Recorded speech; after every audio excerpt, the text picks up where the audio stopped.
This is WAB's Week in Review. I'm Alex Helmick, managing editor of WAB News, and on this show, we take a look at the last few days of stories from your WAB News team. And today, we start with Governor Brian Kemp signed a high-profile bill this week that cements legal access to in-vitro fertilization services into state law. WAB's Raul Bali reported it's one of two bills protecting reproductive medicine that Kemp signed Thursday. One of the most vocal supporters of House Bill 428 is Republican House Speaker John Burns. During the bill signing in Savannah, Burns again talked about how an Alabama Supreme Court ruling last year led to the legislation. Supreme Court made a historic and unprecedented ruling that limited access to fertility treatments. We knew that decisive action was required here in Georgia. We needed to ensure that here in Georgia, no family would ever have to question the access to IVF. Governor Kemp also signed legislation to require insurance companies to cover the harvesting and limited-time storage of sperm, eggs, and other materials for cancer, sickle cell, or lupus patients whose treatments have affected their fertility. Raul Bali, WABE News. Well, after years of protests and legal challenges, the Atlanta Public Safety Training Center is now fully open. WAB's Shemaine Cruz had that story. Oh, say, in many ways, the ribbon cutting of the Atlanta Public Safety Training Center had all the makings of a typical ceremony. Government officials, light refreshments, and an actual ribbon.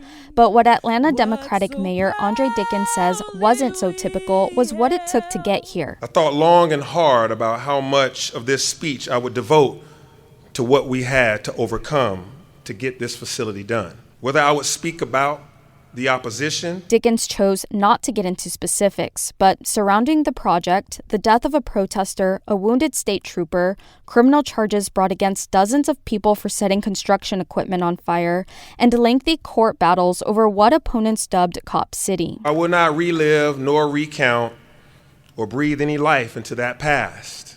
We are here now. Georgia's Republican Governor Brian Kemp praised city officials and law enforcement for seeing the project through despite receiving threats from what he described as state-of-the-art, organized, and well-funded activists and criminals. They did the right thing even when it was not easy. And even though they faced incredible pressure to bend to the demands of extremist voices who do not represent this community, our capital city, or our state. It's estimated that Atlanta's 85-acre, $118 million training center would cost more than double to build today. Atlanta Police Chief Darren Schierbaum says the center, which was pitched in response to nationwide calls for police reform, is already helping to retain and recruit more officers. But opponents argue that instead of helping the community, the center diverts taxpayer funds away from essential resources for affordable housing and mental health. Shemaine Cruz, WABE News. So let's look at the federal decisions that are impacting Georgia during the first 100 days of his term. President Donald Trump has moved swiftly to reshape every corner of the government with far-reaching implications here in Georgia. WAB's Sam Greenglass had more. Sweeping tariffs, thousands of federal workers fired, a barrage of executive orders. Trump's first 100 days have left a mark. Agencies like the Centers for Disease Control and Prevention have faced deep cuts to programs and staff. Farmers who depend on global markets to produce and sell poultry, timber, and pecans are watching the impact of tariffs. International students, including at UGA and Emory, have had their statuses abruptly changed or revoked and then restored. At events ahead of the 100-day marker, Republican Kelly Loeffler, who helms the Small Business Administration, called this moment one of the greatest comebacks in the nation's history. Democratic U.S. Senator Jon Ossoff deemed it a crisis, testing the character of the republic. Sam Greenglass, WABE News. Staying on this, Georgia is among the states with the biggest enrollment growth for marketplace health coverage, in part because federal subsidies made the insurance cheaper for millions of people. Now they're set to expire later this year. WAB's Jess Mador had more. Marketplace enrollment is up nationwide, according to KFF Health News, but some states have seen even bigger growth over the last 5 years, including Georgia, where it's more than tripled, and about 1.5 million Georgians have health coverage on the exchange. Enhanced federal subsidies, first enacted in 2021 and later extended, have made premiums cheaper for many lower and middle-income people. Now, unless Congress extends them again, they'll expire by the end of this year. Experts say this would make insurance more expensive for most people currently benefiting from discounts. Jess Mador, WABE News. Georgia child care providers are raising the alarm after reports of a possible Trump administration plan to slash funding for Head Start. WABE's Maymay Shu had more on what advocates say will be impacts of eliminating the program that provides child care and early education for kids from low-income families. Head Start facilities around Georgia received more than $280 million in federal funding in fiscal year 2024. Lauren Kuntz is the president and CEO of the YMCA of Metro Atlanta. Part of Head Start is it's a lot of wraparound services. So children are not only getting, again, high quality early education and 2 hot meals a day, they're also getting dental screenings, mental health screenings, medical screenings. The Y provides Head Start or early Head Start services to around 3,000 local kids. These services can also include helping parents find job opportunities and affordable housing. Blythe Robinson is the president and CEO of Sheltering Arms, another provider of Head Start and early Head Start services to close to 900 kids. Both Sheltering Arms and YMCA of Metro Atlanta's contracts with the federal government, allowing them to receive Head Start grants, will end after October 30th. Robinson says the move will force families to cut down their work hours or make difficult decisions in order to take care of their children, since they cannot afford daycare. You know, if they were not having to use the small salary and the light wages they're already receiving as a low-income family, now they have to think about allocating some of those dollars to childcare. They don't have it. They don't have it. According to a 2025 study conducted by the Metro Atlanta Chamber and the Georgia Early Education Alliance for Ready Students, challenges related to childcare lead to $2.5 billion in losses throughout the state in economic activity each year. Though the elimination of Head Start is likely to show up in the White House's budget proposal, Congress would still need to approve it to move forward. The Trump administration did not return a request for comment. Maymay Shu, WABE News. Switching gears now, Georgia's film industry has struggled to attract major productions in recent months. Since the state beefed up its tax credit years ago, major grossing films like the Marvel Cinematic Universe have shot here. WABE's Marlon Hyde spoke with Randy Davidson, CEO and founder of Georgia Entertainment, a media hub for connecting creatives with resources for the entertainment industry. Are there going to be multiple $50 to $100 million films done in Georgia? No, not anymore. That's not neat. That's not a viable thing. You know, what is viable is, you know, smaller productions, commercials, TikToks, YouTubes, episodics, feature films with more reasonable budgets of 20 million. And there'll be a lot of those. Let's figure that out. And what is the current state of our studios? People that are ready to go out on tour, they're using these sound stages more flexibly than just a feature film. Esporting events, you know, fashion shows. We held a big gala in December on Soundstage 5 at Assembly Studios in DeKalb. 700 people there. It's a big black box, you know, and soundproof, and we just dressed it up. And we had a wonderful event there. In the current state, we have too many stages, you know, for the current environment. That's not to say that that's an awful thing. It's a way of saying, let's pivot. Can you share with me an overview of the current state of Georgia's film industry? You know, it's a big industry for Georgia now, you know, thanks to the film incentive, you know, to the extent where, for example, we're going to Cannes in May, to the Cannes Film Festival, which is the largest film festival in the world, to recruit filmmakers and producers to come to Georgia and do their projects. So I feel like it's stable, but like in any industry, it's got its ups and downs. But I do feel like we're getting some normalcy and on our way back up. That was WAB's Marlon Hyde with Randy Davidson, Georgia Entertainment CEO and founder. You're listening to WAB's Week in Review with me, Alex Helmick. Well, for thousands of Georgians who return home from prison each year, being their own boss isn't just a career choice. Sometimes it's the only choice. And as WAB's Shemaine Cruz reported, the Gwinnett County Public Library is proving to be a key tool for formerly incarcerated people to learn how to become entrepreneurs.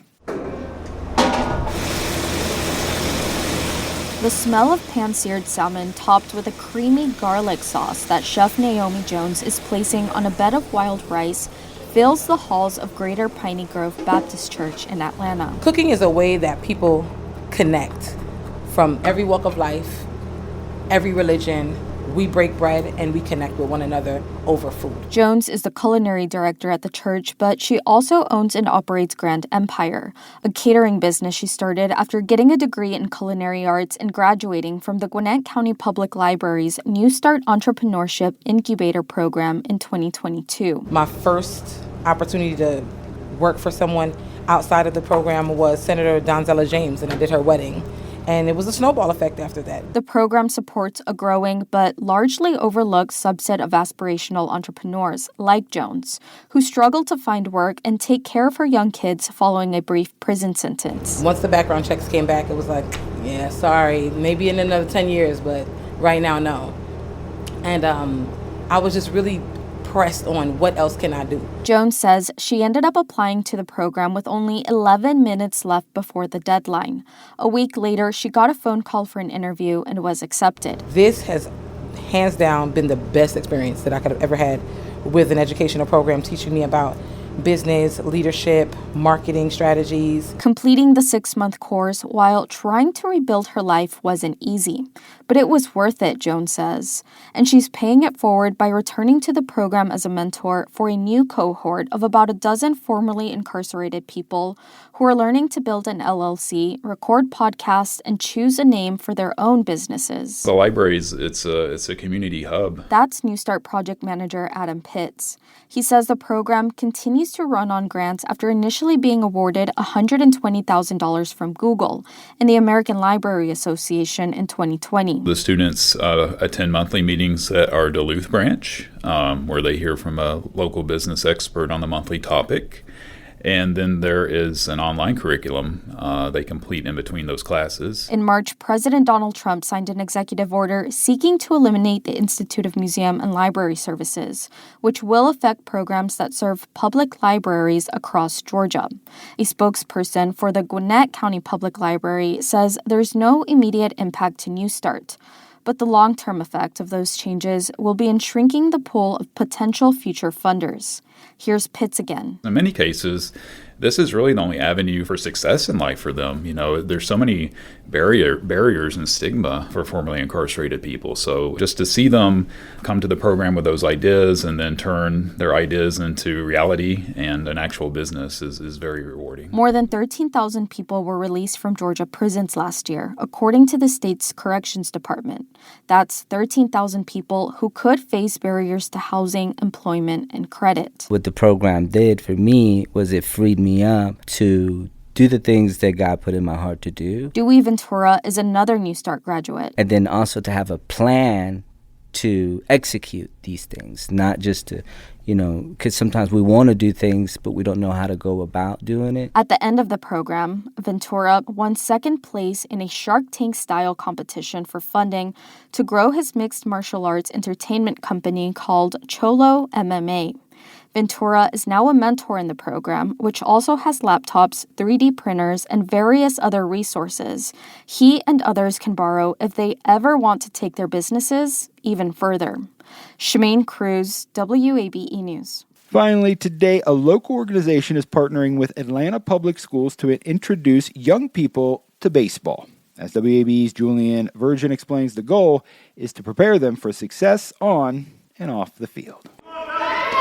After school at Usher Collier Elementary on the west side of Atlanta, over 20 boys are learning the game of baseball. This spring, over 150 APS students in elementary and middle school are competing against each other. We have an old league. Think of it as a Negro Leagues for the babies. Kelly Stewart is the co-founder of Lead Center for Youth. She and husband CJ created the nonprofit to equip black youth with skills and support as they face crime, poverty, and racism. LEAD stands for Launch, Expose, Advise, and Direct, and it is a love letter to Atlanta. CJ is a former professional baseball player who grew up in this neighborhood. He says resources were limited, but for him, baseball is not just an American pastime, but a pathway. My job is to make sure that we have some relationships and things set up so that you can graduate, be gainfully employed, play Major League Baseball. According to a University of Central Florida study, black players represented around 6% of Major League Baseball opening day rosters in 2023. In the early 90s, 18% of players were black. In partnership with the Atlanta Braves Foundation, LEAD is not only introducing black kids to the game, but molding boys into men. These people show me what respect is, what accountability is, and what advocacy is. Tyler Williams entered the program in the 9th grade. Today, the 23-year-old leads practice as the program coordinator. These are the guys that you're setting a foundation for. And, pretty much anybody 3rd grade and under, you have to set that foundation for. Julian Virgin, WABE News. That's all for the show today. Big shout out to WAB's Jess Mador and Dormaya Vance, newly crowned winners of Atlanta Press Club Awards of Excellence. Congratulations. And of course, my thanks to the WABE News team for all the great work. I'm Alex Helmick. Thank you for supporting WABE, especially during these tenuous times, for truth in journalism. Your faith in WABE, Atlanta's public media station, well, it means the world to us. Thank you, and thank you for listening to WABE's Week in Review.